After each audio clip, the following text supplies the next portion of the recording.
Pronto. Queridos, graças e paz. Vamos orar, né? É o tempo aí também que os demais vão chegando. A Gielso perguntou logo no início aqui. Eu quero confirmar com vocês. Hoje é o nosso quinto encontro. É o último, né? O último encontro de Hebreus, tá? A sensação é de que tem muita coisa para ver, para falar, mas eu acredito que tudo que nós vimos até aqui, as aulas estão gravadas, eu acredito que dá para aproveitar bastante. Tem bastante material de leitura que vocês podem também cavar um pouco mais aí dessa epístola, tá certo? Mas eu acredito que esses 5 encontros foram proveitosos, né, para nossa edificação. Vamos orar ao Senhor. Pai, em nome de Jesus, nós te louvamos, te agradecemos e pedimos, ó Deus, que o Senhor continue nos dando graça, sabedoria, unção do Senhor para entender a Escritura, ó Pai, a ponto de obedecer a Tua palavra, a ponto de nos render à verdade da Tua palavra. Ó Pai, que o conhecimento do Senhor seja para o nosso crescimento espiritual, para o nosso enlevo espiritual, Senhor. Ó Deus, nunca esse conhecimento seja, Pai, para a nossa vaidade, para a vanglória humana, mas que nós possamos buscar mais entendimento, para que assim, ó Deus, sejamos fiéis no ministério que o Senhor nos confiou, que é de proclamar a Tua palavra. Nós te adoramos, Pai, porque recebemos esse ministério da reconciliação, de anunciar Jesus Cristo, para que todos, ó Deus, possam ouvir e se arrepender dos seus pecados e buscar o Senhor. Nos ajude, nos oriente, nos capacite e que essa aula seja para a glória do Senhor, para a edificação dos teus filhos, da minha vida e da tua igreja também, que vai ser enriquecida com o conhecimento que temos adquirido, Senhor. Em nome de Jesus. Amém. Amém. Bom, minha gente, então vamos seguir, tá? Nós estamos no finalzinho aí do capítulo 2 e um dos capítulos do módulo que vocês receberão, já receberam, né? Trata especificamente dos anjos, tá? A gente já viu alguma coisa nos primeiros encontros e esse capítulo 2 ele fecha sintetizando, né? O porquê Cristo foi feito por um pouco de tempo, né? Tem uma versão que diz isso, né? Por um pouco. Esse por um pouco aí é a ideia de período, que é justamente o período que compõe a encarnação, tá? Então, entre o nascimento e a morte de Jesus, tá? Então, ele foi feito por um pouco menor que os anjos. Então, essa é a ideia, né? Esse período curto em que ele é feito um pouco menor do que os anjos, que é uma referência do Antigo Testamento para a humanidade, né? Ou seja, o homem, o ser humano, foi feito um pouco menor do que os anjos. Então, a ideia expressa aí nesse texto, né, de Hebreus é que Jesus foi necessário que Jesus se tornasse, por um tempo, menor do que os anjos. A ideia basicamente é essa. E por quê? Aí o próprio texto bíblico responde isso. No versículo 9, vai deixar claro que a ideia ali de por que ele foi feito menor é justamente para que os homens, para que Jesus assumisse essa forma, né, humana, para que ele pudesse sofrer pelo homem. Então, assim como o pecado entrou por meio de um homem, era necessário que um homem, plenamente homem, sofresse também as consequências do pecado, tá? Então, o versículo 8 o versículo 9 diz assim: Vemos, porém, coroado de glória e de honra aquele Jesus que fora feito um pouco menor do que os anjos, por causa da morte, da paixão da morte, para que pela graça de Deus provasse a morte por todos. Então, o próprio texto bíblico explica por que foi necessário, tá? Para que ele pudesse sofrer. No verso 10 vai dizer que é para que ele fosse o autor da salvação. No verso 11, para que ele se tornasse nosso irmão. A encarnação do Verbo, ou seja, o fato de Deus ter decidido se tornar um de nós, como um de nós, era para que houvesse uma identificação conosco, tá? No versículo 14, a gente vê que a ideia também era que ele pudesse, aqui o verso 14 diz, né? E visto como os filhos participam da carne e do sangue, também ele participou das mesmas coisas, para que pela morte aniquilasse o que tinha império da morte, isto é, o diabo. Então, o império da morte estava nas mãos do diabo, e era necessário que ele morresse. Aí já entra também a necessidade da ressurreição. Era necessário que ele ressuscitasse, para que o império da morte, o domínio da morte, já não tivesse mais todo o poder sobre a vida humana. Então, a semelhança do primeiro que ressuscitou e permaneceu vivo para sempre, a semelhança dele, nós também agora poderemos usufruir desse direito por causa de Cristo Jesus, que venceu o império da morte. Então, os argumentos, como eu falei na aula retrasada, se eu não me engano, os argumentos eles vão se refinando. É como se o Espírito Santo estivesse dizendo a mesma coisa, mas agora usando o exemplo da encarnação do Verbo, que é Cristo Jesus, para mostrar por que era necessário. Né? Por que Jesus precisou.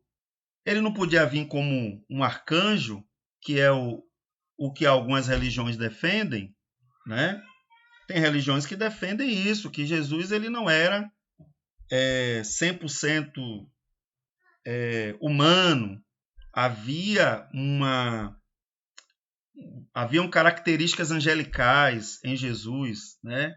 De modo que ele tinha uma capacidade sobre-humana por causa dessas características, né? Então, anular a verdade bíblica de que ele era 100% homem é problemática. Ao mesmo tempo que admitir que ele só era homem, somente homem, nada mais, também é problemático, porque é necessário que para a redenção nossa seja verdadeira e tenha se cumprido de fato, é necessário que o Salvador tenha sido completamente humano, porque foi um homem que pecou, e a redenção não pode ser trazida de outra forma, a não ser que por um homem que possa cumprir cabalmente o que Deus quer. Então era necessário que um homem cumprisse, mas ao mesmo tempo esse homem precisava ser perfeito. E a única possibilidade desse homem ser perfeito é ele sendo divino. Então é paradoxal, né? Essa coisa aí da dupla natureza de Jesus. Na teologia a gente chama isso de natureza hipostática, né? Natureza hipostática, porque ele tem simplesmente, duplamente, uma natureza que é inseparável. Então, observe, duplamente uma natureza que é inseparável. Então, inclusive, isso é um mistério. A gente não pode querer crer na Escritura dizendo que a gente entende tudo. A gente não entende tudo. A verdade é essa. Então, isso é um mistério. Nesse sentido, a igreja cristã reconhece que existe mistério, sim, né? É um mistério. Conseguir entender isso está para além da nossa capacidade humana, tá? Apesar de existirem os correlatos humanos, né? Por exemplo, O homem é corpo, alma e espírito. Então, vamos lá. Independente se você é tricotômico ou dicotômico, não importa. A dicotomia acredita que tem 3 partes, só que 2 delas são inseparáveis, né? Então, alma e espírito não se separam. Então, quem crê na dicotomia acredita na existência da alma e do espírito. A única diferença é que a dicotomia clássica entende que alma e espírito não se separam. São inseparáveis. Tá? Então, independente da convicção que você tenha, você vai chegar à conclusão que essas 3 realidades elas coexistem. O que é coexistir? Elas existem ao mesmo tempo. E elas são inseparáveis. Corpo, alma e espírito são inseparáveis. Tá? Tanto que na nossa redenção a Bíblia diz que nós vamos ter um corpo. Só que é um corpo glorificado. Esse corpo mortal vai ser semeado na terra e vai ser colhido depois como um corpo incorruptível. Nessa linguagem que Paulo usa lá em Coríntios, né? 1 Coríntios 15, o apóstolo Paulo vai usar essa linguagem. Semeia-se um corpo corruptível, colhe-se um corpo incorruptível. Então, a ideia de que o corpo não presta para nada é uma ideia antibíblica. Antibíblica, tá? Uma vez eu tive que chamar a atenção de uma oficial da nossa igreja, uma diaconisa, porque ela estava orando e dizendo: Senhor, essa carne é podre, não serve para nada. Aí eu falei: não, irmã, você está confundindo corpo com carne. Carne é natureza caída. Carne, de fato, né? Tem a ver com a natureza pecaminosa. Mas o corpo, então a teologia do corpo, ela é importantíssima. Tanto que a Bíblia diz que é aquele que, por exemplo, o pecado da prostituição, da lascívia, né? Que mexe com o nosso corpo. A Bíblia diz que o nosso corpo é templo do Espírito Santo. Aí a Bíblia vai dizer que aquele que destruir o corpo, o templo será destruído também. Né? Então, observe como a Bíblia dá uma importância muito grande para o corpo. Então, eu estou dando o exemplo do corpo, alma e espírito só para voltar em Jesus, para a gente entender que ele tem uma dupla natureza. Assim como a gente não consegue entender qual é a separação que existe entre corpo, alma e espírito, até onde é o corpo. Um dia desse eu ouvi um pregador falando, porque o crente é almático. Como é que você consegue perceber se ele está operando na alma ou no espírito? É uma linha muito fina. Então, é inseparável. O Deus ele quer usar nossas vidas integralmente, corpo, alma e espírito. Tanto que a santificação ela tem que ser corpo, alma e espírito. Lá em 1 Tessalonicenses 5 vai dizer isso, que devemos manter irrepreensíveis corpo, alma e espírito. Então, queridos, apesar de ser um mistério, a dupla natureza de Jesus, mas ela é facilmente comparada com os correlatos humanos, né? Que é o que eu acabei de explicar. Corpo, alma e espírito. A gente não consegue entender muito bem, mas a gente consegue perceber em nós que existe uma dimensão de alma, existe uma dimensão de espírito e existe uma dimensão de corpo. A gente consegue perceber isso. A gente só não consegue explicar até onde uma coisa vai afetar a outra. Então, por exemplo, doenças psicossomáticas, tá? A gente experimenta isso na nossa vida muitas vezes, né? Eu particularmente eu não tinha vitiligo.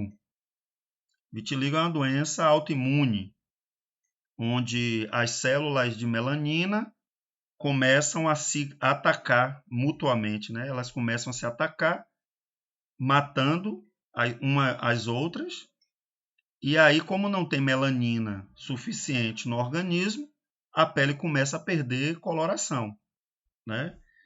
Aí a médica vai lá e tenta explicar, não, isso aí provavelmente foi alguma questão emocional, psicoemocional, algum estresse severo, alguma coisa que você viveu e tal. Aí quem não está vivendo um estressezinho hoje aí não está vivendo, né? Então, é só para a gente entender que Observe que uma questão que aparentemente é espiritual ou é psicológica afetou meu corpo. Por quê? Porque as coisas não são separadas, elas coexistem, tá? Elas coexistem. Então Jesus precisou, né? O Eterno precisou entrar no mundo dos homens como filho perfeito, mas como perfeitamente homem. Para quê? Aí está aí toda a explicação. Para nos livrar da condenação da escravidão, para ser a esperança dos seus eleitos, verso 16, para poder socorrer e perdoar, precisou se fazer homem, e para ser o nosso mediador. Gente, isso é extraordinário, extraordinário. Jesus, em Hebreus, é apresentado como esse que se esvaziou plenamente para se relacionar conosco. Agora, olha que contradição. Jesus fez tudo isso e hoje um punhado de pregadores, pastores, obreiros, se revestindo supostamente de uma divindade, né? Ou seja, estão se tornando divinos. Eu gosto sempre de usar a expressão seguinte: quanto mais humano, mais espiritual. Quanto mais humano, mais espiritual. Ah, não, mas a gente tem que manter aquela áurea de espiritualidade, senão o povo não compra nossas ideias, né? Então a gente precisa manipular o divino para que as pessoas achem que nós estamos tão espiritualizados a ponto delas começarem a comprar tudo que a gente fala como algo espiritual. Aí é por isso que a gente está vendo um monte de pastor sofrendo com depressão, problemas crônicos, chegando a ponto até de cometer coisas mais graves, como suicídio, por exemplo, simplesmente ou abandonando o ministério. Uma série de coisas tem acontecido com ministros, simplesmente porque a gente não consegue simular muito tempo. Então nós precisamos entender, Jesus deu o exemplo. Ele se esvaziou para entrar no mundo dos homens e se relacionar conosco. Então nós precisamos entender que a humanidade é uma bênção. Nós somos humanos. A gente cansa, a gente tem dia que a gente não está muito animado, entendeu? A gente tem os nossos problemas, os nossos perrengues. E a igreja, aqui, as pessoas que Cristo nos confiar para cuidar, elas precisam saber disso. E elas vão saber disso como? Através de nós. Não é através, depois, de uma carta de suicídio. Oh, ele era tão humano e a gente não sabia que ele estava sofrendo, que ele estava passando suas lutas, que ele estava enfrentando suas crises conjugais, emocionais, né? E de toda a ordem. Então, observe que a mensagem de Hebreus, ela traz para a gente essa realidade. Porque muitos judeus estavam tornando atrás, voltando para as sinagogas, voltando, né, a querer voltar para as sombras da antiga aliança. Por quê? Porque eles esperavam um Messias o quê? Guerreiro, né, que entrasse em Jerusalém não montado num burrinho, mas um Messias poderoso, destruidor, avassalador, né?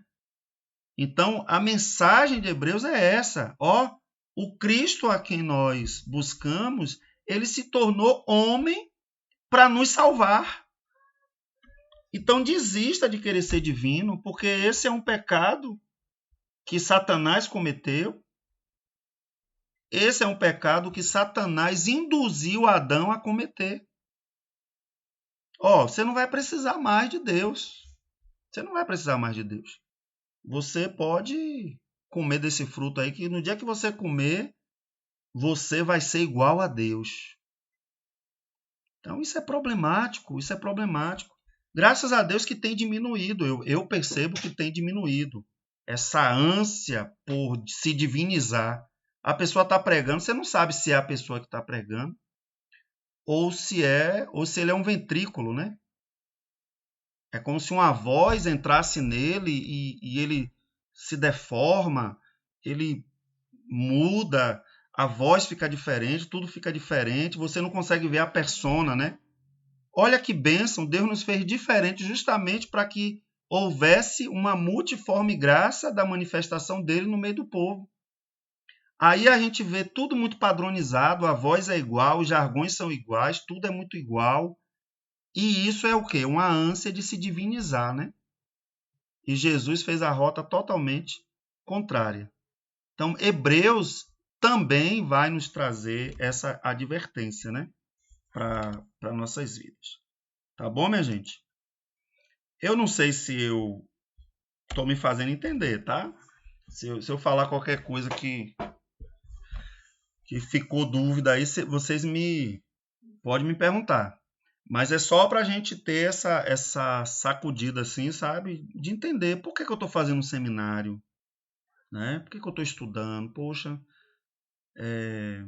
eu estou me preparando para servir a Cristo, para servir a igreja, para servir a meus irmãos. Maravilha, maravilha. Ah, mas pode ser que eu seja ordenado pastor um dia. Sim, você vai ser ordenado e você vai ser uma bênção na mão do Senhor. Mas entenda isso, você não é divino. Você não é divino. E o nosso maior exemplo é Jesus, que ele decidiu se esvaziar para se relacionar com a gente. Né? Fala, David. Boa noite, paz seja convosco. Amém. Eu achei interessante essa questão do corpo, né, e da carne. As pessoas confundem muito, né? Eu achei, e eu nunca parei para perceber nisso. Eu sempre soube a diferença, né, que quando fala de carne, fala de o pecado, né, a natureza pecaminosa. E o corpo físico mesmo. Só que as pessoas, né, e muitos pregadores, eles confundem e sempre colocam o corpo como algo ruim, algo ruim. E eu achei interessante isso, até para a gente argumentar, né? Porque é um ponto muito interessante. Não muda muita coisa, assim, na questão, assim, do entendimento, mas são palavrinhas que devem ser colocadas de formas corretas. Sim, sim. David, isso é tão grave que a nossa teologia do corpo, ela é gnóstica. Se a gente pegar a primeira de João, a gente vai entender bem o que era o gnosticismo lá no primeiro século, né? Que já foi um problema, foi um dos primeiros problemas que a igreja enfrentou. Foi o gnosticismo. Por quê? Os gnósticos, eles entendiam que havia maldade no corpo. Então, por isso, Jesus não podia ter um corpo físico igual ao nosso. Você está entendendo? Então, foi a primeira heresia que a igreja teve que enfrentar logo de cara, foi o gnosticismo. Então, percebam que não reconhecer que o corpo que Deus nos deu, né, é templo do Espírito Santo, que ele é importante para o plano de redenção, não reconhecer isso trouxe uma série de problemas. Inclusive, nós ignoramos muitos sinais que acontecem no dia a dia da gente, problemas de saúde, uma série de coisas. Nós ignoramos simplesmente porque nós temos uma teologia do corpo muito deficiente. Entendeu? Muito deficiente. E isso é um problema, porque aí a gente não consegue lidar com o nosso corpo. Então, como a gente não consegue lidar com ele, a gente prefere ignorá-lo. Né? E aí é problemático. Mas vamos seguir. Aí agora, no capítulo 3, dentro do módulo de vocês, vai ter um outro capítulo que vai falar justamente que Cristo é superior a Moisés. E isso vai começar aqui no capítulo 3, né? Por isso, irmãos santos, né? Participantes da vocação celestial, considerai Jesus Cristo apóstolo e sumo sacerdote de nossa confissão, sendo fiel ao que o constituiu, como também o foi Moisés em toda a sua casa, porque ele é tido por digno de tanto maior glória do que Moisés, quanto maior honra do que a casa tem aquele que a edificou. Porque toda casa é edificada por alguém, mas o que edificou todas as coisas é Deus. E, na verdade, Moisés foi fiel em toda a sua casa, como servo, para testemunho das coisas que se haviam de anunciar. Mas Cristo, como filho, sobre a sua própria casa, a qual casa somos nós, se tão somente conservarmos firme a confiança e a glória da esperança até o fim. Eu quero destacar aqui o versículo 3, porque ele é tido por digno de tanto maior glória do que Moisés, quanto maior honra do que a casa tem aquele que edificou. Tenta se ver agora como um judeu do primeiro século, lendo isso daqui. Aquilo foi um soco na boca do estômago, né? Como se diz. Quando aqueles primeiros leitores de Hebreus, judeus, hebreus, né? Eles leram isso daqui, ou ouviram alguém lendo, eu imagino que foi chocante. Como assim? Jesus é superior a Moisés? Né? E aí a gente vai ver, né? Primeiro ele usa a expressão, né? Por isso, irmãos, santos participando da vocação celestial. Então aqui, santos, vocação, apóstolo e sumo sacerdote. Santos, somente um povo santo poderá ser usado por Deus para mudar as circunstâncias a qual o mundo está imergido. Somente esses são chamados para adorar Cristo. Observe o respeito das palavras. Aqueles irmãos estão meio que sonolentos, estão tentando recuar um pouco, estão desanimados, mas eles são chamados de irmãos santos. Eles foram separados. Eles receberam a verdade, eles acolheram o evangelho. Então, eles são chamados assim. Mas, ao mesmo tempo, chamá-los de santos é justamente para que eles despertem para a vocação.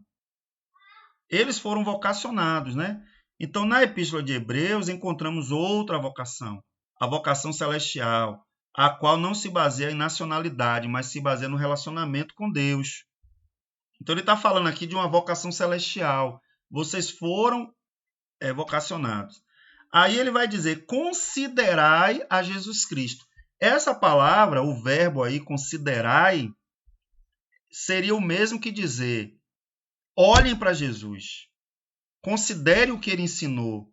Considere a sua palavra, os seus ensinamentos, porque ele é apóstolo e sumo sacerdote da nossa confissão. Então, segundo o Antigo Testamento, Moisés era o apóstolo, ou o enviado, né? O Antigo Testamento se refere a Moisés como aquele que foi enviado por Deus. E a palavra apóstolo é a mesma coisa, significa enviado. Então, o Espírito Santo está usando aqui a linguagem, a mesma linguagem para se referir a Jesus. Então, para os judeus da época, quem era Moisés? Era um profeta inigualável. Era um grande libertador, era um grande legislador, era um grande líder. Ele era fundador de um sistema religioso organizado, porque o judaísmo já existia, né? Entre aspas, judaísmo, essa expressão. Os hebreus, a história dos hebreus, Abraão, Isaac, Jacó e tal, essa questão dos patriarcas, tudo isso já existia. A relação com Deus já existia, mas não havia uma organização, uma sistematização. E Moisés é idolatrado, entre aspas, né? Até hoje pelos judeus, porque foi Moisés que colocou na mão do povo a Torá, né? Que é justamente a organização da fé desse povo que buscava a Deus ali no deserto, que buscava a Deus sem ter um livro para conhecer esse Deus. Então, é complicado ouvir isso, porque os judeus tinham Moisés em alta conta, né? Então, aí ele vai apontar nesses versículos as semelhanças, porém, apesar de ter semelhanças entre Moisés e Jesus, mas há também diferenças. Por exemplo, Moisés livrou o povo da escravidão do Egito. E Jesus fez o quê? Livrou o homem da escravidão do pecado. Moisés ele foi intermediário entre Deus e o povo. Jesus é o mediador entre Deus e o homem. Isso faz uma diferença, porque uma coisa é você ser o porta-voz de Deus para um povo de modo geral. Outra coisa é você mediar a relação individual de cada homem com Deus. Então, Jesus ele é colocado como mediador da nossa confissão, tá? Moisés instituiu um sistema levítico. Já Jesus, né, o nosso Salvador, inaugurou o sistema da graça. Então, Hebreus vai colocar Jesus como superior a Moisés. E aí, a gente vai entrar numa seara aqui que é um pouco complicada, tá? Na hermenêutica bíblica, a gente tem o que a gente chama de tipologia. Tipologia. O que seria uma tipologia? Alguns personagens do Antigo Testamento funcionaram como tipo de Cristo. O que seria um tipo? O tipo seria como se fosse um prenúncio. Um prenúncio, né? O tipo é como se fosse a imagem, só que ainda desconfigurada, porque não é o real. Então você tem o tipo e o antitipo. O antitipo já é a consumação, né? De alguma forma. Então, a gente pode considerar Moisés como um tipo de Jesus? Presta atenção, que eu não estou falando aqui que Moisés é igual a Jesus. Mas o caráter, a maneira como ele viveu, foi um prenúncio, tá? O próprio Moisés vai dizer isso, mas aí a gente pode falar daqui a pouco. Fala, David. Essa questão de tipo de Jesus aí não é difícil não, porque a gente já teve a aula de tipologia, então já fica mais fácil de entender. Ótimo, ótimo. É bom quando já tem assim já tem um conhecimento prévio, né? Deixa eu só pegar aqui.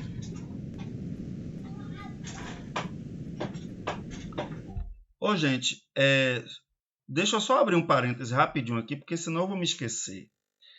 Eu fiz um levantamento rápido no meu e-mail e eu identifiquei, eu não corrigi ainda, tá? Até porque eu quero receber todos os trabalhos, mas eu só consegui identificar no meu e-mail 4 trabalhos, tá?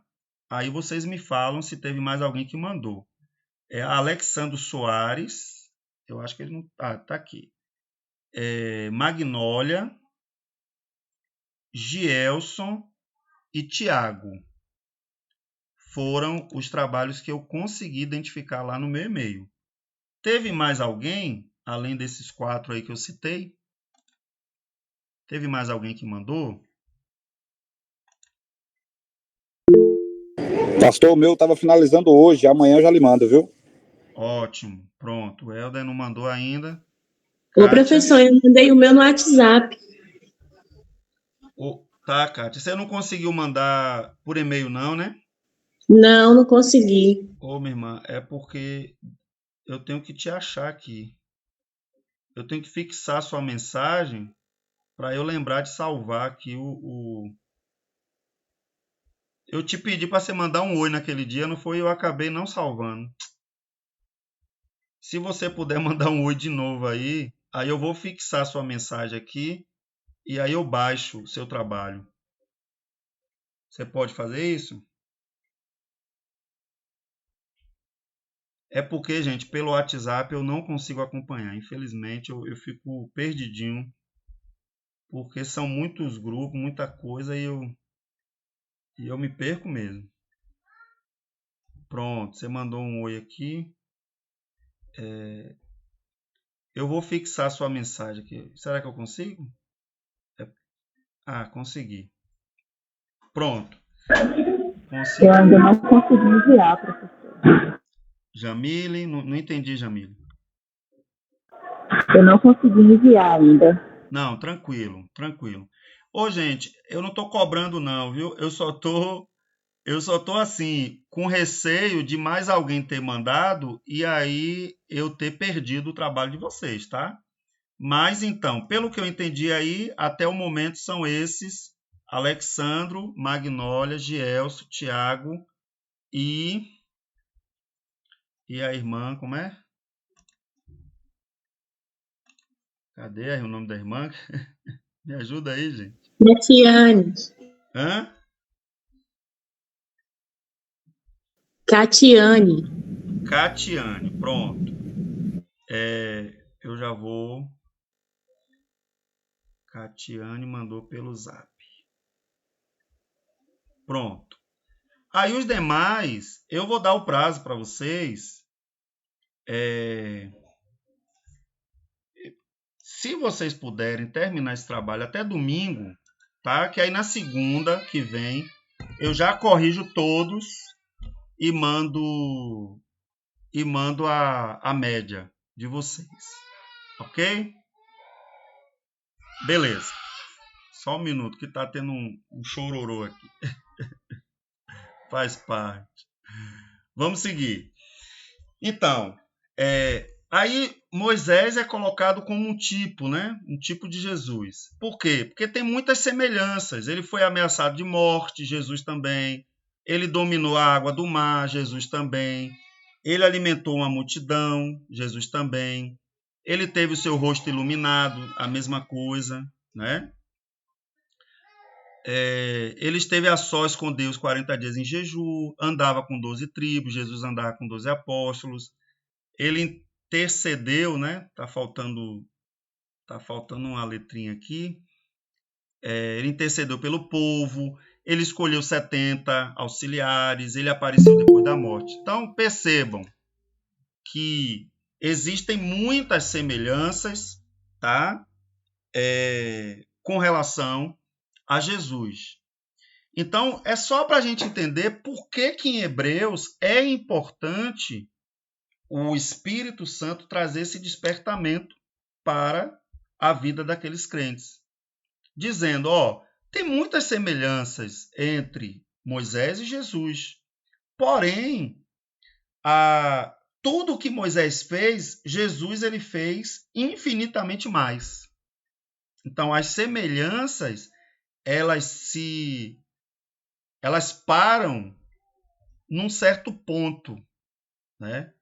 Então, há muita semelhança, mas a grandeza do que Jesus fez foi muito maior.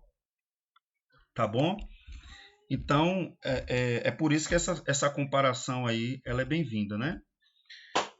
Isso aqui é uma coisa que está no módulo de vocês, né? Então, Moisés é servo do Senhor.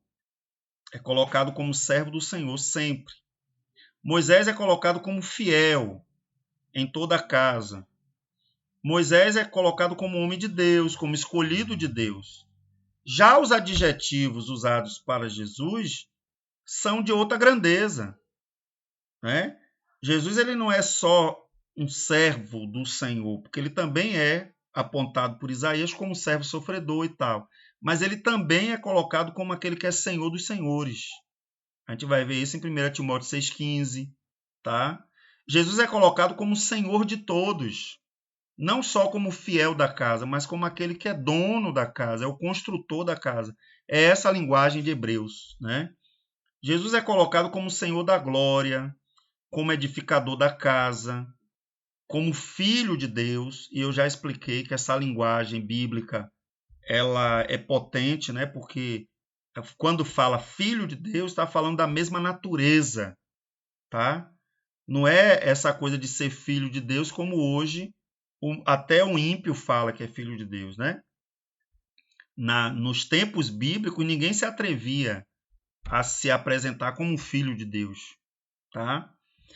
E Jesus é colocado como o próprio Deus, o Deus que se fez carne e habitou entre nós. Então, a superioridade de Jesus com relação a Moisés é gritante,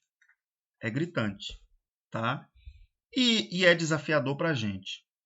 A gente tem que lidar hoje, por exemplo, semana passada eu estava dando um estudo e aí foi o pai de um jovem que não é da igreja, né? Ele foi participar. Só que ele se identifica como judeu messiânico. Então, nitidamente ele ficou desconfortável, né? Porque eu estava falando justamente sobre o nascimento de Jesus, como foi o nascimento de Jesus e por que ele é esse ser divino. Ele é Deus e ao mesmo tempo ele é homem, ser humano. O judeu messiânico ele reconhece Jesus como Salvador, como Messias, como aquele que é o prometido e tal, mas ele não reconhece a divindade de Jesus. Não reconhece. Então ele ficou extremamente desconfortável, né? Eu percebi assim, ele de vez em quando cutucando assim o filho, né? E tentando mostrar alguma coisa no celular e tal. Ficou chato, né? Ficou um negócio assim chato, porque se ele não concorda, eu acho assim, se você não concorda, não leva seu filho, não vai, não, né? Porque é meio contraditório, né? É meio contraditório. Mas tudo bem. Mas é só para a gente entender como essa coisa ainda hoje é complexa. Então, pessoas que reconhecem Jesus, reconhecem que ele é um grande Senhor, mestre, né? E tudo. Mas quando trata da divindade de Jesus, aí já tem gente que fica desconfortável, porque não consegue aceitar, né? Essa verdade bíblica, tá? Aí depois, Hebreus, a partir do verso 5, capítulo 4, verso 5, vai colocar Jesus como superior a Josué. E outra vez, neste lugar, não entrarão no meu repouso, visto, pois, que resta que alguns entrem nele, e que aqueles a quem primeiro foram pregadas as boas novas não entraram por causa da desobediência. Determina, outra vez, certo dia, hoje, dizendo por Davi, muito tempo depois, como está escrito: hoje, se ouvirdes a sua voz, não endureçais os vossos corações. Porque se Josué lhe houvesse dado repouso, não falaria disso depois, não falaria depois disso de outro dia. Então observe que Deus fez uma promessa a Josué sobre esse repouso, esse lugar de descanso, né? Esse lugar de descanso. Aí, no versículo 9 vai dizer: portanto, resta ainda um repouso para o povo de Deus. Porque aquele que entrou no seu repouso, ele próprio repousou de suas obras, como um Deus das suas. Procuremos, pois, entrar naquele repouso, para que ninguém caia no mesmo exemplo de desobediência. Então, observe. Foi dito por meio de Josué que as pessoas não endurecessem o coração, mas que confiassem que Deus estava conduzindo eles para um lugar de repouso, um lugar de descanso, porque eles estavam fadigados do Egito, do trabalho exaustivo, da violência que sofriam. Eles estavam cansados e a Josué foi dito que eles iriam encontrar um lugar de repouso, um lugar de descanso para eles. Mas a ideia que o texto dá é que há um outro dia, tá? Determina outra vez certo dia, dizendo por Davi muito tempo depois, como está escrito. Então, certo dia, o que o Espírito Santo está interpretando aqui é dizendo o seguinte: olha, Josué, ele conseguiu conduzir vocês a um lugar de repouso, mas não era aquele repouso definitivo ainda. O repouso que Josué conseguiu trazer, pouco tempo depois se desfez. O povo pecou, o povo fez um monte de coisa, teve que ser levado cativo, uma série de coisas. Então Josué não atingiu o verdadeiro repouso. Aí na interpretação que o Espírito Santo dá, ele está dizendo o seguinte: Josué não conseguiu, mas aquele que está em Jesus, ele vai alcançar esse repouso perfeito, né? Esse descanso perfeito vai ser alcançado. Então, você veja que para dizer que Cristo é superior a Moisés, ele está dizendo justamente isso. Josué não conseguiu, ele não deu conta, mas o nosso Salvador deu. Quando ele morre e ressuscita, ele está garantindo esse lugar de repouso. Amém? Tudo bem até aqui, minha gente? Vocês estão tão quietinhos hoje. Devo me preocupar? Não. Tá travando para vocês aí o áudio? Porque a imagem parece estar travando. Não sei se é o computador que já está reclamando. Aqui tá normal, professor. Tá de boa, né? Tá de boa. Pronto. Então vamos seguir. Aí, continuando no capítulo 4, né? Capítulo 4, a partir do verso 12, aí ele vai dizer o seguinte: olha que coisa extraordinária, né?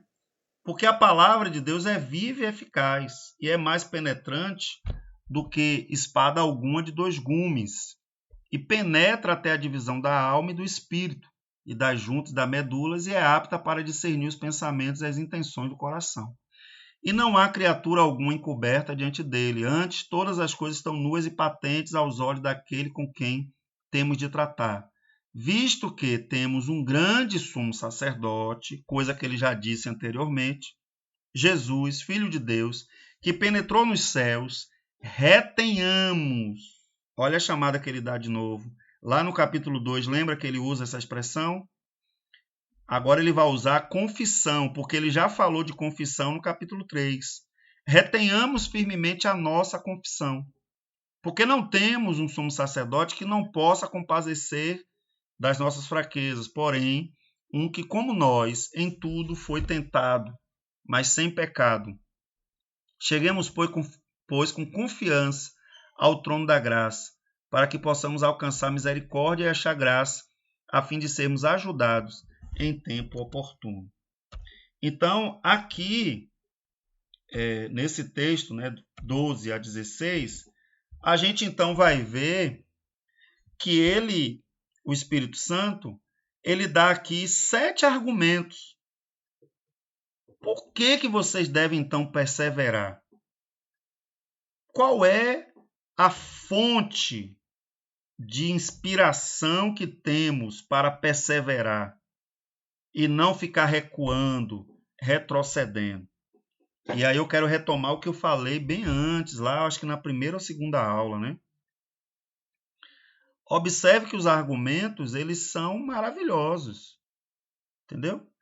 Irmão, você tem que perseverar porque você é forte, você é vencedor, você é a menina dos olhos de Deus, você, varão, você é feito de outra matéria, né? Você foi forjado no fogo. Aí você fala um monte de coisa para a pessoa, beleza. O Espírito Santo não vai nessa. O Espírito Santo usa a palavra de forma poderosa.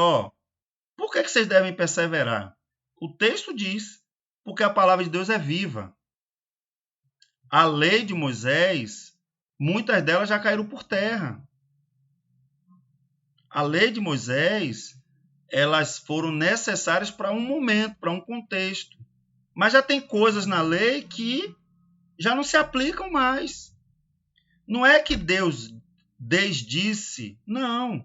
Mas é porque a lei, ela foi dada por meio de Moisés, pelo ministério dos anjos. Então tem coisas no Antigo Testamento que não é que não foi importante para aquele momento, mas elas, vamos dizer assim, algumas dessas coisas já não são mais necessárias. Elas eram sombras. Então a palavra de Deus é viva, né? A palavra de Deus é viva. A palavra de Deus, além de ser... ele usa a expressão aí, né? Por que viva, né? A palavra ali no grego é a expressão zoe, que é vida geral, vida de modo geral, tá? Que é o contrário de morte, tá? Então, a vida, ela tem um poder vital em si mesma. Então, Jesus é vida, ele é a própria vida, tá? Por quê? Segunda razão, porque a palavra de Deus é eficaz. A palavra ali no grego é energes. Energes que vai dar origem à palavra energia. Então, ela é uma palavra ativa, tá? Ela é uma palavra ativa. Então, a palavra que vocês receberam, o evangelho que vocês receberam, ativou a vida de vocês. Então, vocês têm que perseverar. Não é a palavra morta que cai por terra. Porque a palavra de Deus é penetrante, ela é cortante. Porque a palavra de Deus é reveladora, que ela é apta para discernir, não é isso que o texto diz? Porque vamos comparecer diante de Cristo, o texto diz isso. Não há criatura alguma encoberta diante dele. Todas as coisas estão nuas e patentes. Então vocês vão voltar lá para Moisés, vocês vão voltar para aquilo que é sombra, sendo que vocês já estão diante da palavra que garante que vocês vão estar diante de Cristo, né? Porque temos uma confissão. Lembra que eu falei? A gente fez uma confissão diante de Deus e a gente tem que sustentar as confissões que a gente faz. E por quê? A principal razão, porque o nosso sumo sacerdote ele é misericordioso. Mas eu errei, eu falhei, eu fiz isso, aquilo, outro. O cristianismo... vai cair, viu, gente? O cristianismo ele é poderoso e ele é restaurador, sempre. Tá bom? Eu vou logo criar aqui Deixa eu criar logo aqui um link, né? Eu tenho que mandar para vocês.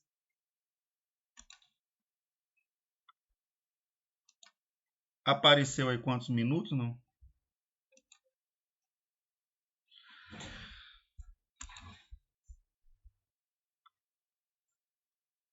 Só um minuto, gente.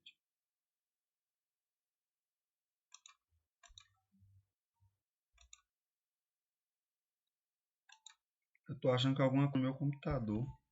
Eu tô dando os comandos e ele tá demorando de...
rapaz, esse computador travou, hein? Misericórdia.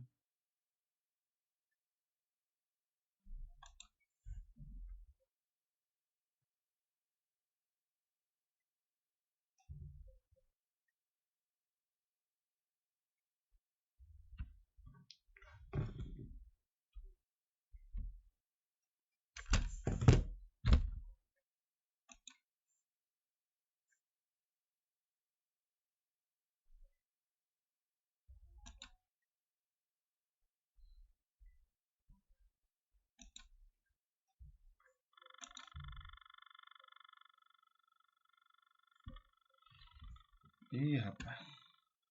Tá bravo aqui. Travou de vez aqui.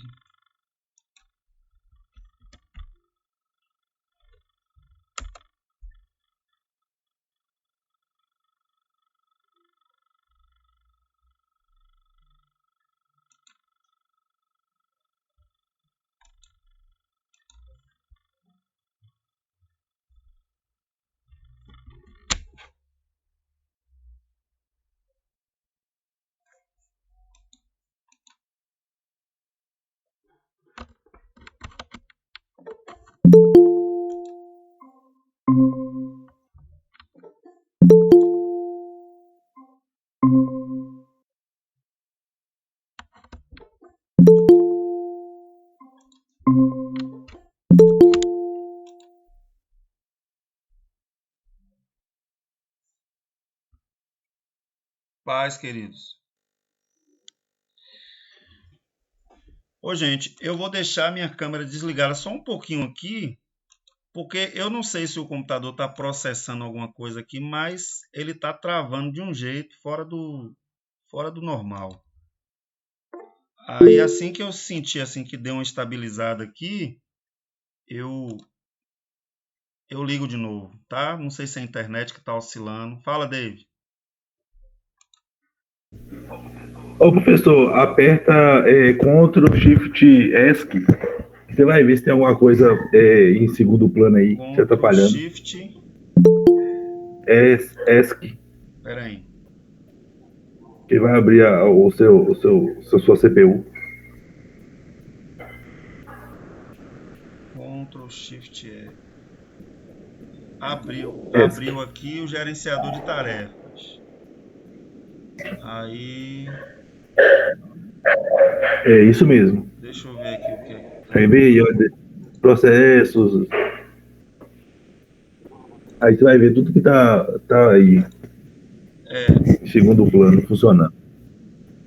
É só que as coisas que tá aqui, eu acho que eu não posso fechar, que é o navegador. O que está mais consumindo aqui. Só que tem um monte de coisa aberta no navegador, deve ser isso, né? Mas eu acho que estabilizou. Vamos lá. Eu acho que estabilizou aqui. Vamos dar sequência. Então, como eu estava falando, a gente tem aqui, então, no próprio texto bíblico, os argumentos, né? Porque devemos perseverar. Então, por que aqueles crentes daquele primeiro momento precisavam ali perseverar na palavra, né? Continuar firme na palavra, tá? Ô, David, eu desativei aqui rapidinho, viu? Mas precisar aí é só ativar o microfone. Deixa eu ver se estabilizou aqui.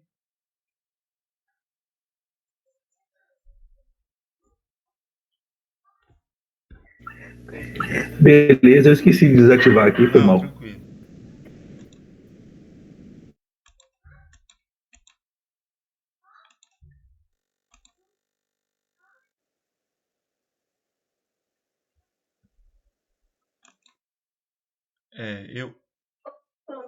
Oi. Tem como você só me disponibilizar de novo lá no grupo o seu e-mail para mim te enviar o trabalho? O e-mail? Isso. Tá. Só um minutinho. Daqui a pouco eu mando. Gente, eu acho que é alguma coisa na câmera mesmo. Que eu tentei ativar aqui, travou tudo de novo. Misericórdia, meu pai.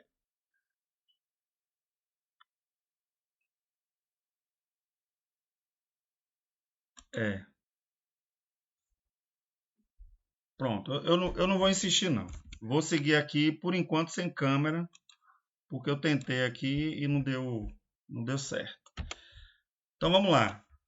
Aí a gente tem já o capítulo 5, tá? Eu vou adiantar um pouco, porque o nosso tempo, infelizmente, o relógio não é crente. Mas, assim, a ideia seria que a gente pudesse ler o capítulo 5 aqui, até o versículo 14, e aí a gente poder pensar aqui algumas questões que o capítulo ele aponta, né? Das características do sumo sacerdote. Então, porque todo sumo sacerdote tomado entre os homens é constituído a favor dos homens nas coisas concernentes a Deus, para que ofereça dons e sacrifícios pelos pecados. Então, era necessário ser um homem, né, um ser humano, e toda a mediação deveria ser feita por esse homem. Então, Cristo se torna o mediador a favor dos homens para com Deus.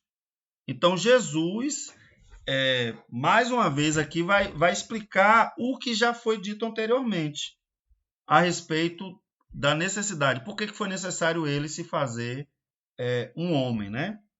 Então, Hebreus vai reforçar isso no capítulo 5. E possa compadecer-te ternamente, aqui tem a ver com ternura, tá?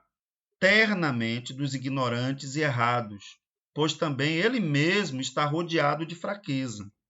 Então, o sumo sacerdote ele está rodeado de fraqueza. Não necessariamente que a fraqueza seja dele, mas ele convive diariamente com a fraqueza, né?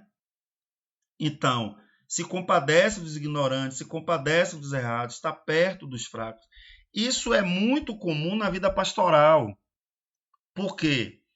Um evangelista que vai na igreja pregar, um pregador itinerante, coisa do tipo, ele, via de regra, ele não tem muita empatia, vamos colocar nesses termos, né? Ele não tem muita empatia com as fraquezas, com as dores, com os dilemas, com os problemas que aquele grupo, aquelas ovelhas, né, tem. Diferentemente do pastor. É por isso que às vezes as pessoas não conseguem entender a cabeça de pastor, né? Porque às vezes tem aquele irmão que deu dor de cabeça, dá trabalho e tal, e o pastor está ali visitando, acompanhando, tentando de toda forma. Por quê? Primeiro, pela vocação natural de um pastor, né? Vocação natural, entre aspas, né? Sobrenatural de um pastor. E também pelo fato de você conviver com os dilemas e as dores das pessoas. Então, para qualquer um, isso, exatamente. Para qualquer um, aquele irmão é um pecador miserável que não quer compromisso, que não quer saber de nada, que não quer se firmar e tal. Para o pastor, que às vezes conhece pormenores, sabe dos dilemas, sabe de coisas que a pessoa já lutou, já venceu em algumas, caiu em outras, né? Para o pastor, a maneira como a pessoa é tratada, é acolhida na sua dor, é diferente. É diferente. Então, por isso que Jesus ele se faz, né, homem, como qualquer outro homem, tá? Jesus ele se faz homem, mas esse homem divino, perfeito, portanto, experimenta essa questão da encarnação justamente para se compadecer. Então, isso é lindo. Na linguagem de Hebreus, isso é simplesmente uma coisa extraordinária. Oi, Lau. Eu estou com minha câmera aqui desligada porque eu não estou conseguindo. Oi, pastor. Boa noite, pessoal. É só para você... Pastor, desde já eu quero lhe agradecer, viu, pela sua disponibilidade, sua atenção aí com a turma. Deus abençoe sua vida, sua família. Amém. E a gente precisando, a gente grita, né, pessoal? Obrigada, pastor. Pode contar comigo. Foi algum mistério aqui com o meu computador que ele simplesmente travou e a câmera não quer ativar. Já tentei aqui de tudo, já tirei, já botei de novo. Mas eu estou à disposição lá, qualquer coisa, viu? E aqueles projetos que a gente já fez aí de TCC e tal, se os meninos precisarem da minha ajuda aí também para alguma coisa, material, eles já têm meu e-mail, tá bom? Você tem meu contato. Então, se precisar de mim, pode ter certeza que eu estou à disposição. Às vezes eu demoro um pouco de responder, mas é porque a luta é grande, né? Do dia a dia. Mas Deus dá graça aí pra gente, tá?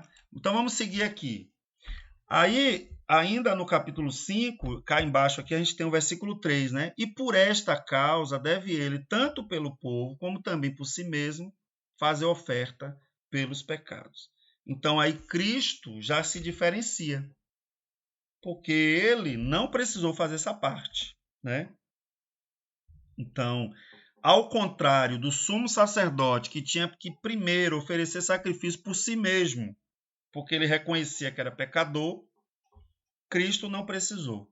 Então, ele é o próprio sacrifício, né? Ele é o próprio sacrifício. A linguagem de João Batista é perfeita, porque quando João Batista vê Jesus, qual é a nomeação que é dada ali a Jesus? Como é que João Batista se refere a Jesus? É uma pergunta que não é retórica. Como é que João Batista se chama Jesus, gente?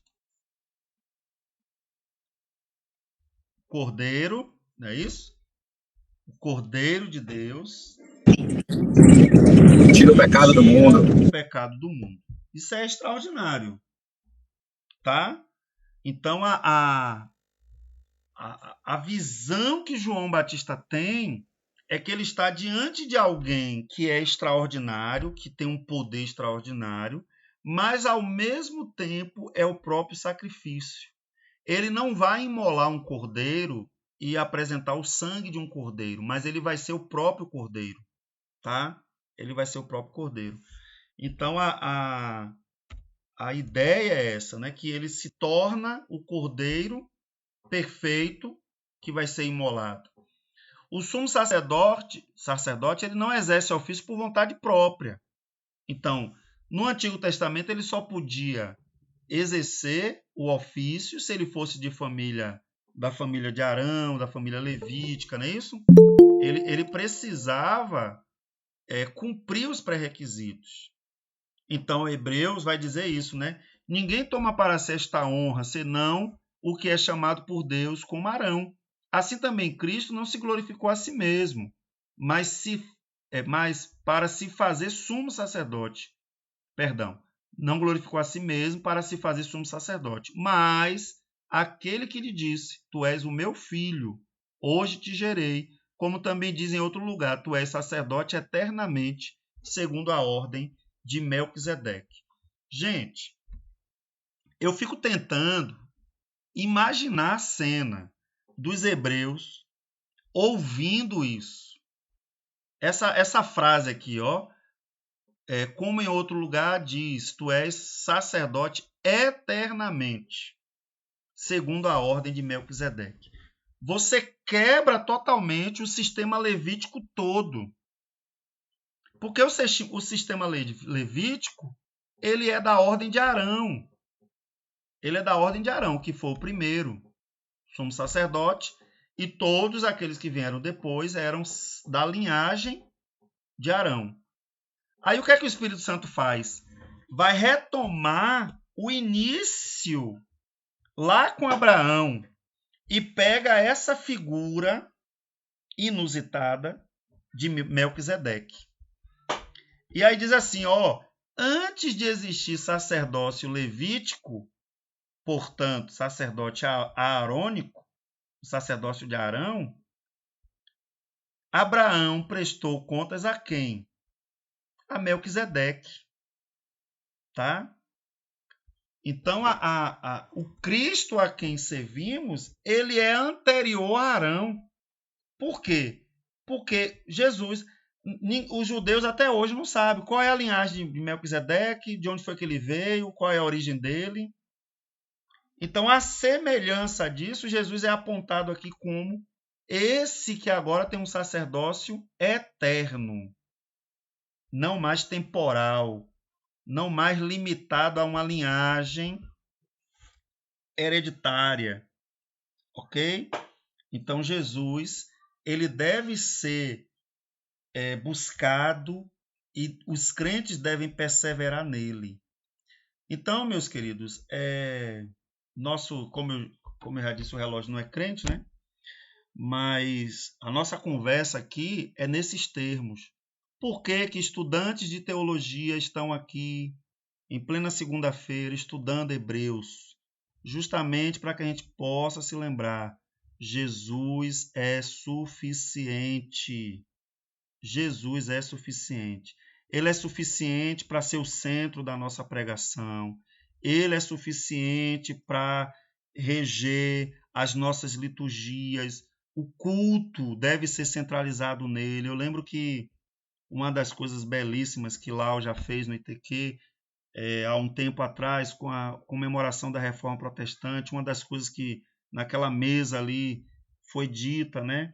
É essa questão da centralidade da palavra, da centralidade de Cristo, de entender que Cristo é suficiente, não ficar enchendo a igreja de penduricalhos, né? Um monte de coisas, como se sem essas coisas o povo não sente a mística, né? do culto, entendeu? E a gente força às vezes a barra demais com essas coisas, a gente tem que ter esse equilíbrio. Cristo é suficiente, tá? Eu fico muito incomodado. Por exemplo, ontem eu fui pregar e o pessoal botou um fundo musical, o fundo musical estava alto e tal. Nada contra, o fundo musical eu acho que ele é importante. Eu já preguei em diversos lugares com fundo musical. Conheço homens de Deus que só pregam com fundo musical. Né? Eu acho que tem o seu lugar. Mas a gente tem que entender que o fundo musical não é a Bíblia. O fundo musical não é indispensável. Se tem, tem. Se não tem, a palavra vai ser suficiente.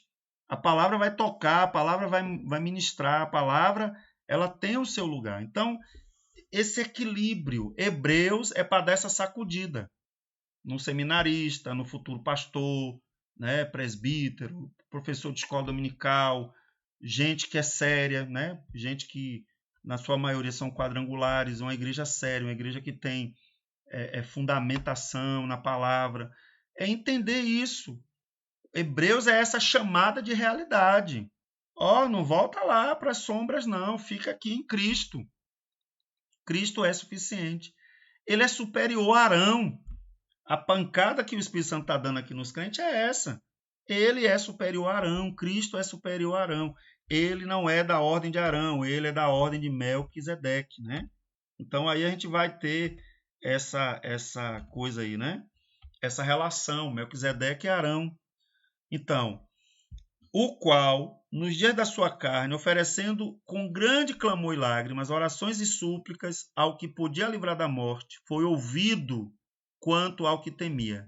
Ainda que era filho, aprendeu a obediência por aquilo que padeceu, e sendo ele consumado, veio a ser a causa da eterna salvação para todos os que lhe obedecem, chamado por Deus sumo sacerdote, segundo a ordem de Melquisedeque. Então Jesus, ele aprendeu a obediência pelo que padeceu e ao mesmo tempo ele se torna a causa da eterna salvação. Então essa salvação é eterna, garantida por Cristo Jesus. Amém? Aí se vocês notarem, eu estou aqui no slide 74. Então ainda faltam aqui 12 slides. Mas se vocês pegarem esses slides, e vocês podem usar tranquilamente, adaptar, de repente dar aula, ou aproveitar alguma coisa para pregação que vocês acharem por bem, ótimo. Mas vocês vão observar que os slides não são completos, né? Os slides não são completos. Você não tem Hebreus aí até lá o capítulo 13, né? Você não tem. Mas eu acredito que essas 5 aulas elas são relevantes porque vocês conseguem ter a visão do todo, que é uma coisa que está faltando hoje para muitos crentes, né? Ter essa visão mais geral da Escritura. A gente precisa, porque você só vai para os pormenores da Bíblia, né? Vai aguardar, viu, David? Tranquilo. Mas a gente tem os pormenores da Escritura, eles só existem na relação com o todo. A gente precisa entender o todo. Ok? Eu vou ter que parar por aqui, porque eu preciso. Alguns não estavam aqui no início da aula, mas está gravado, tá? Eu tenho provas. Que a gente tem um trabalho, tá certo? Vocês têm um trabalho. Alguns de vocês já me mandaram. Outros estão... Como é que diz? Outros estão em vias de conclusão, tá? E também foi solicitado aí que eu mandasse novamente aí o e-mail, né? Eu vou colocar no grupo, tá, gente?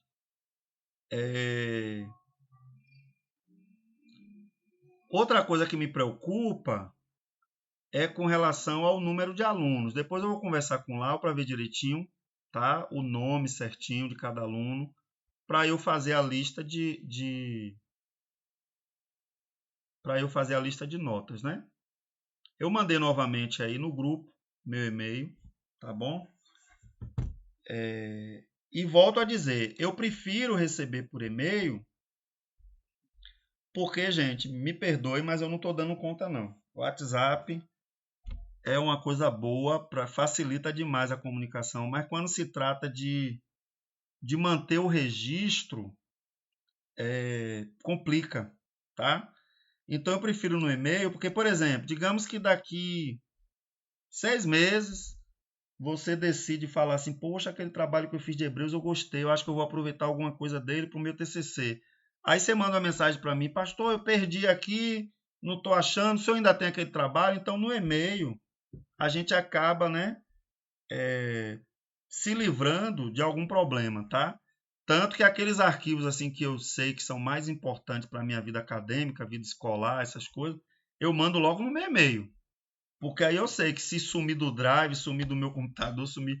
Mas lá no e-mail a chance dele sumir é menor, tá? É uma forma de tentar manter aí arquivado, tá bom? Eu quero aproveitar esses 2 minutinhos, esse 1 minutinho que eu tenho ainda aqui. Ô, professor, Oi. leve em consideração o meu, é porque meu e-mail tá muito cheio, eu não tô conseguindo abrir, não. Porque eu uso para trabalho também, e eu preciso fazer outro, tá misturado. Pronto, tranquilo. Não, esse e-mail mesmo que eu passei para vocês, eu uso ele só para questões mais assim acadêmicas, né, escolares. Porque realmente, se a gente tiver um e-mail pessoal e a gente usa para tudo, a gente também fica confuso também. Mas tranquilo, minha irmã. Eu já registrei aqui o seu nome aqui, tá? E eu vou baixar já no computador aqui na pastinha que eu vou usar, tá? Com os trabalhos, para que eu não perca. Tá bom, queridos? Mas eu quero mais uma vez, né, agradecer, aproveitar que Lau está aqui, agradecer a confiança. A minha relação com o ITQ aí já dura aí há alguns anos. Eu acho que já tem mais de 10 anos que eu tenho tido aí o privilégio sempre de estar trabalhando, né, com o ITQ. Se Deus permitir, um dia a gente vai voltar para a conquista. Pelo menos é o desejo do nosso coração, né? Vamos ver o que é que Deus vai fazer aí. Mas estarei sempre aí à disposição. Muito bom rever alguns aqui, né? É o caso de Welder, o David também, que eu conhecia de vista, assim, né? No dia a dia ali da quarta. Da quarta igreja, não é isso? Da quarta igreja. Mas os demais aí que eu conheci, Deus abençoe, fortaleça cada dia, tá bom? E aquilo que eu tiver, aquilo que eu puder servi-los, eu estou aí à disposição, tá bom? Amém. Deus abençoe. Amém. Não consegui, gente. Eu queria pelo menos ligar a câmera para a gente ter aí esse momento final, mas não consegui de jeito nenhum. Não ativou aqui a câmera, tá certo? Aí, assim que possível, eu mando o link da gravação da aula. Tá joia? Amém, pastor. Valeu. Um abração a todos aí. Deus abençoe. Boa noite. Obrigado, professor. Um abraço. Amém. Tchau. Obrigada, pastor Alex. Boa noite, com Deus. Exatamente, um abraço. Valeu. Valeu lá. Um abraço. A gente se fala.